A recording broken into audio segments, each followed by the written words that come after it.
Hello. അപ്പം നമുക്കിത് ഈ ഒരു സെറ്റ് ചെയ്തെടുത്താലോ? അപ്പോൾ അതിനായിട്ട് നമ്മളിതിലേക്ക് യൂസ് ചെയ്യുന്നത് റെയിൻ ഡ്രോപ്പ് രീതിയിലുള്ള വൈറ്റ് ബീഡ്സ് ആണ്. നീളത്തിനുള്ള വൈറ്റ് ബീഡ്സും പിന്നെ കുറച്ച് ഐ പിൻസും വെച്ചിട്ടാണ് നമ്മൾ ചെയ്യുന്നത്.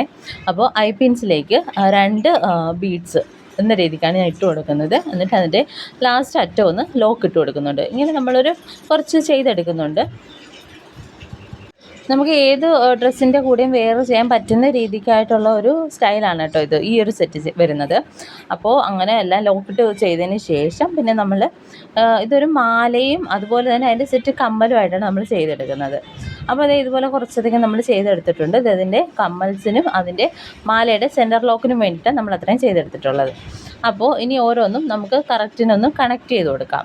ഇതുപോലെ മാലയിലെ സെൻറ്റർ ലോക്കിൽ വേണ്ടി 3 എണ്ണം കണക്ട് ചെയ്ത് കൊടുക്കുന്നുണ്ട്.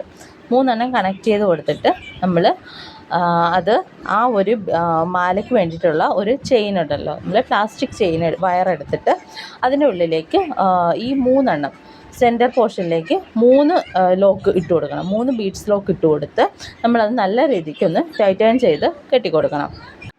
ഇനി നമ്മളത് ടൈറ്റായി കെട്ടിയതിന് ശേഷം പിന്നെ നമ്മൾ ചെയ്യുന്നത് അതിൻ്റെ 2 ഭാഗത്തായിട്ടും ഈ ഒരു ബീഡ്സ് തന്നെ നമ്മുടെ നീളത്തിലുള്ള ഈ ഒരു വൈറ്റ് ബീഡ്സ് തന്നെ യൂസ് ചെയ്ത് ഫുള്ളായിട്ടൊന്ന് കവർ ചെയ്തെടുക്കുന്നുണ്ട്.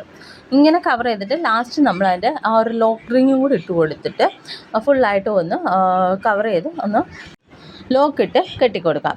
അപ്പോൾ അത്രയും കഴിയുമ്പോഴത്തേക്കും നമ്മുടെ മാല ഫിനിഷായി കഴിഞ്ഞിട്ടുണ്ട്. അപ്പോൾ മാല ഒന്ന് ലോക്കിട്ട് കഴിഞ്ഞ ശേഷം ഇനി നമ്മൾ ആ സെയിം ബീഡ്സിൽ തന്നെ നമ്മൾ നേരത്തെ ലോക്കിട്ട് വെച്ച ആ ഒരു ബീഡ്സ് ലോക്കില്ലേ, അപ്പോൾ അത് ഘടിപ്പിച്ചിട്ടാണ് നമ്മൾ അതിൻ്റെ ഇയറിങ്സ് ചെയ്ത് കൊടുക്കുന്നത്. അപ്പോൾ അതിലേക്ക് നമ്മുടെ ആ ഒരു ഇയറിങ്സിൻ്റെ ലോക്കും കൂടി ഇട്ട് കൊടുത്തിട്ട് അതൊന്ന് പ്രസ് ചെയ്ത് കൊടുക്കുമ്പോൾ നമ്മുടെ ഇയറിങ്സും റെഡിയായി കഴിഞ്ഞു. അപ്പോൾ ഇത്രയേ ഉള്ളൂ കേട്ടോ. അപ്പോൾ ഈ റെയിൻ ഡ്രോപ്പിൻ്റെ ഒരു വൈറ്റ് സെക്ഷൻ ബീഡ്സ് വെച്ചിട്ടുള്ള ഒരു മാലയും കമ്മലും സെറ്റാണ് ഇവിടെ ചെയ്തെടുത്തിട്ടുള്ളത്. അപ്പോൾ ഇഷ്ടപ്പെട്ട എല്ലാവരും ഒന്ന് സപ്പോർട്ട് ചെയ്യണം കേട്ടോ. അപ്പോൾ അത്രയേ ഉള്ളൂ. Thank you.